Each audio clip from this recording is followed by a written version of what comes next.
What's going on, guys? How you doing, Optimus, Papa, Raji, Arton, Phil, Ginger, Vlad, Gravish? What's going on, boys? How you guys doing? Absolutely crushed OPEX week. I know a lot of traders out there that aren't in any groups or any chats with other people. I know they got annihilated this week. OPEX is really tricky to trade, but we did pretty well, I think. We crushed Tesla a bunch of times, crushed Amazon, crushed D-Dog. Bunch of trades. NVDA was there, a lot of others. Congrats to everyone. If you did have a great week, I mean, you learned something at least. OPEXs happen every month, so now you know a little bit of what to prepare for. Always, it doesn't matter how well we traded OPEX. Always keep your position sizing light on OPEX. Don't trade as much.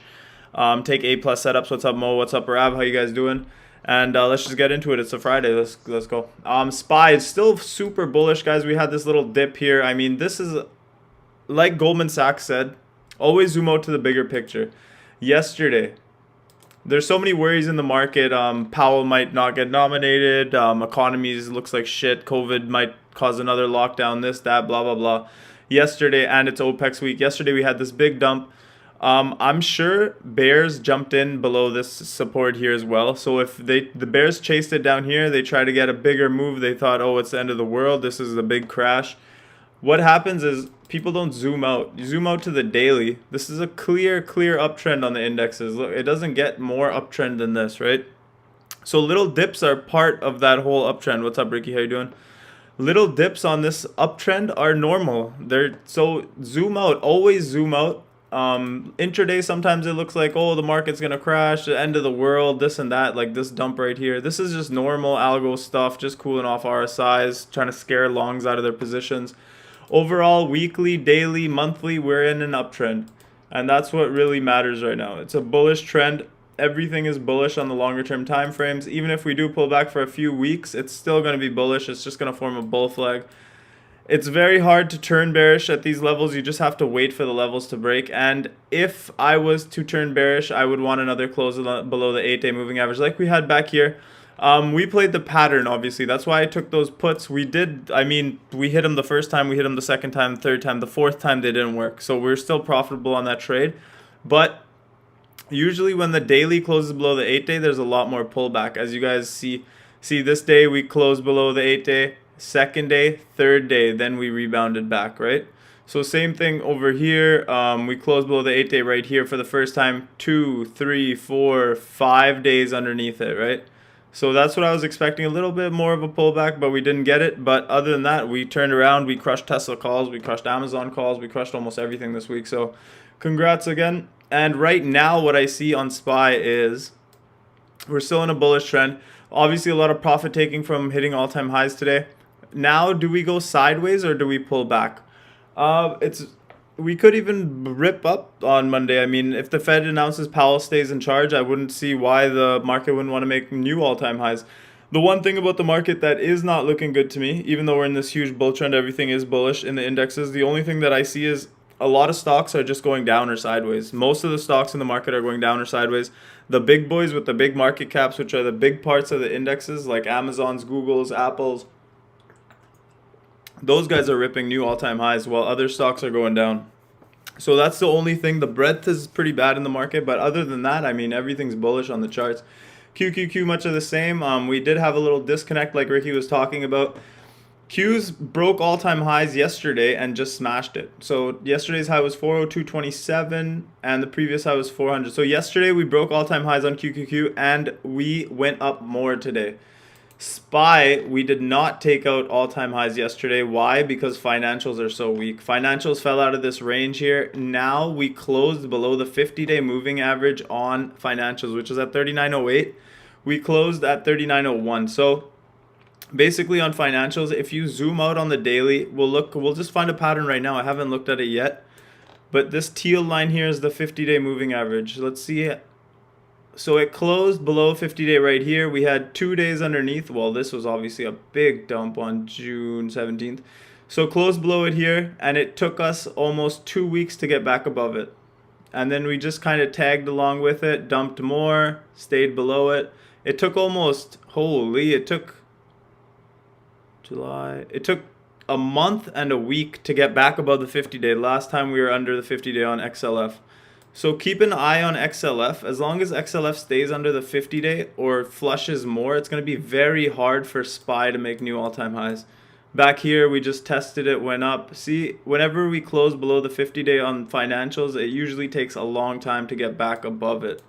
So keep an eye on that. Let's see if we can rebound on Monday and go back above it, or we'll dump farther and it'll take some time to get back above the 50-day moving average on financials. Financials are very important for the SPX. QQQs look strong though. All the money looks like it's coming from financials. Look at the last 4 days on financials. Look at the last 4 days on QQQ. 1, 2, 3, 4 straight up. 1, 2, 3, 4 straight down. So all the money from the banks is going into tech right now. For some reason, it's just rotation. That's normal in a bull market from one sector to another sector. IWM, obviously it looked weak for a little bit. Like for the last 4 days, it also did go down. For a while, it's been going down ever since it made that breakout. Came down. It's retesting my breakout zone. Obviously, the numbers cannot be exact. That's why I held my December calls today. Otherwise, I would have been out. But the weekly breakout could be anything over 230, 265, 233. That was the range. 230, 265. 232.10 was where it tagged us. So between 232 and 233, as long as we hold there, that's the breakout level. We do not want to see it close below 232. If it closes below 232, this was a failed weekly breakout, and we're coming back down to consolidate some more in this box. But this is a huge weekly flag, huge range, and as long as we hold above 232, 233, this one should go up more. Just an example of these kinds of trades is that Netflix that we killed a while back. But look at this. Look how similar that chart is to IWM. Weekly range. They break it out. They come back down and retest it and look straight up in a line. Look at that chart and look at IWM. Exact same chart, right? So the weekly just completely sideways breakout. 2-week pullback, retest, and rip. So if I could tell you the future, I would show you this Netflix chart. Breakout, 2-week pullback, and fly. So let's see if we get the same move on IWM. It's definitely possible. That's why I'm in the Decembers. I am quite heavy as well. Everything's set up for those ones to pay us again. We got 500% last time we played it. VIX did close under 18, so that is very solid. Did we close under 18? Yes, we closed at 1794. We closed under 18, but we're still above this 17 level. So there's still a little bit of chop. That's why there's volatile intraday here. Like you see those little puts that you guys been smashing for 200, 300% intraday. That's because of the VIX is introducing volatility into the market. And as long as VIX is over this 1492 level, this can keep going. And it's just a higher low right now, guys. So unless VIX comes down and breaks this support right here, VIX looks like it's making higher daily lows. So keep an eye on volatility next week. Amazon absolutely smashed it this week. Good job, guys. Including today. We hit it today again.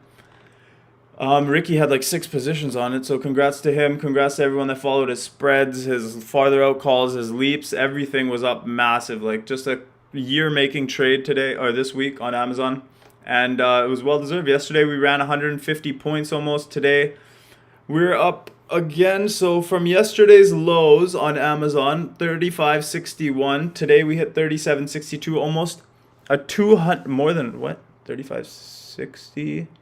to 37.60. Am I reading that right?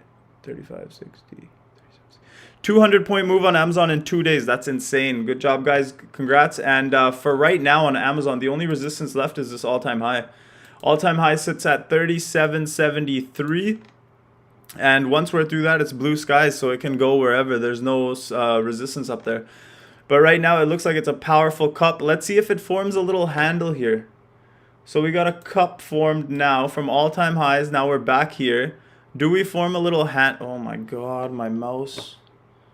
All right, so we got that cup, and now do we form this handle and then break out? Or do we just go straight to all-time highs? Nobody knows.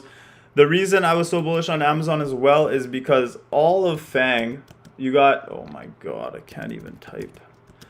All of FANG is trading near all-time high. Oh my God. Okay, so Google right near all-time highs, right? Apple broke all-time highs. Microsoft broke all-time highs. So who's lagging? Go to the laggers. Amazon is almost at all-time highs now. You can't take it on the list. Facebook is the last one. Facebook has a huge run ahead of it, in my opinion, especially with all this metaverse stuff. All-time highs is at 384.33, which is up 40 points from here. So 40-point move possible on Facebook next. Keep an eye on that one for big flow and movement. In my opinion, I think this one goes. As you guys see here, is a clear resistance. The first resistance here would be around 356-ish. So if we get up to 356, I'd scale out some. I'm looking for Facebook next week. What's up, Phil? I will. What's up, Mo? How you guys doing? And which one's certified stock by CSB? I'll check it out. But yeah, Facebook. So all of Fangman is at all-time highs. Fangman, I mean Facebook. That's the one that's not. Amazon, all-time highs almost. Apple, all-time highs. Netflix, all-time highs. Google is near all-time highs. Microsoft near all-time highs. Apple near all-time highs. And NVIDIA near all-time highs. So, yeah, NVIDIA is at all-time highs. So the only one left out of the whole acronym is Facebook. So this is my #1 watch going into the end of the year. If we do run in tech, I think Facebook outperforms the rest of them. Just my opinion. What's up, Mohammed? How you doing? What's up, Mo? And just make sure you're watching Facebook. Especially with the metaverse stuff and everything, I think that's the one to watch now. If they continue to run the market.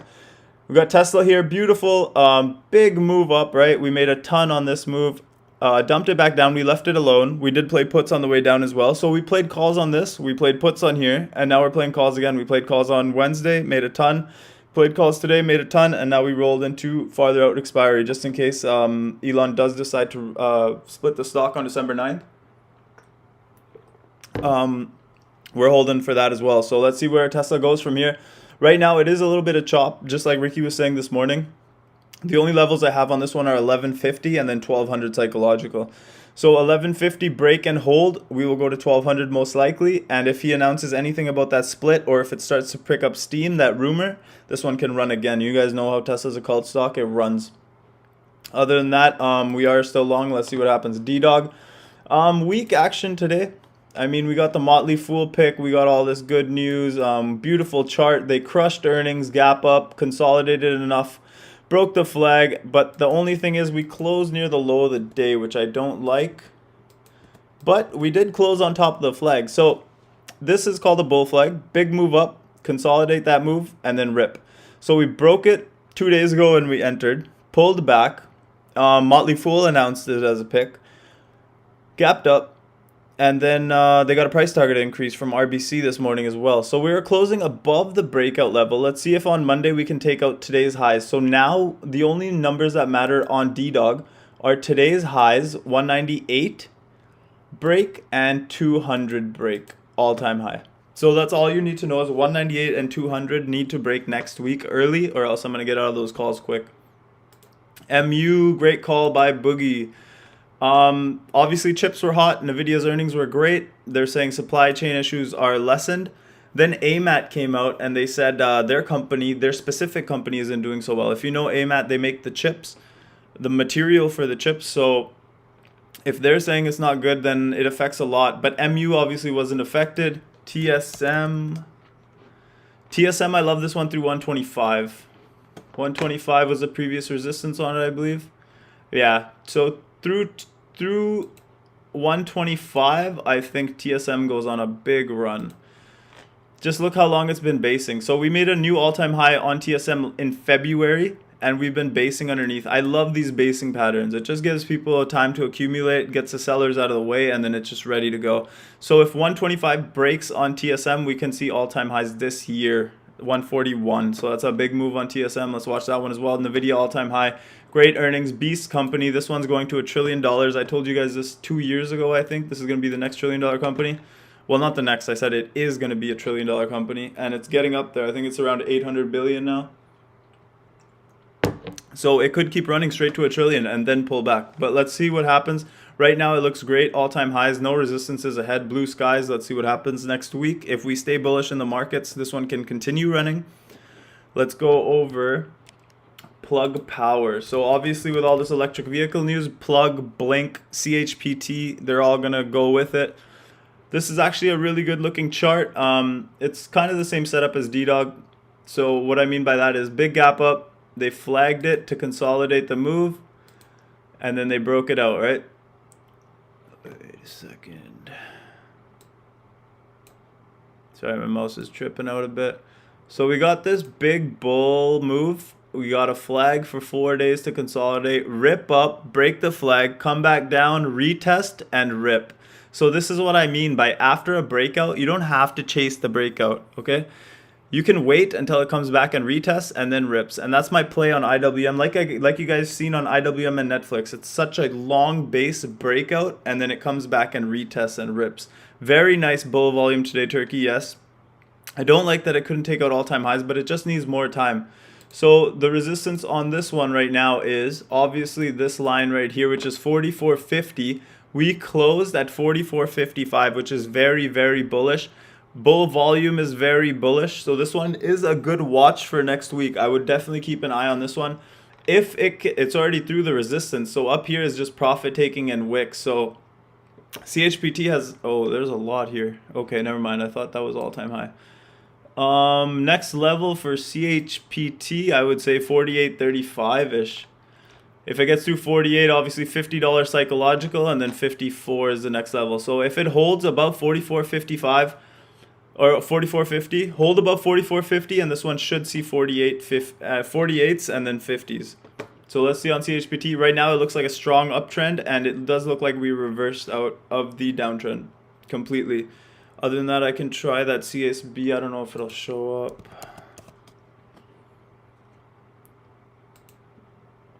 What is this? High volatility ETF. Maybe it's just the VIX in Canada. I'm not sure. I've never traded this one, guys. Sorry, I just trade the VIX directly when I want to. But same story. If it's the same as the VIX, you can just use the VIX as reference and just transfer it over to that chart.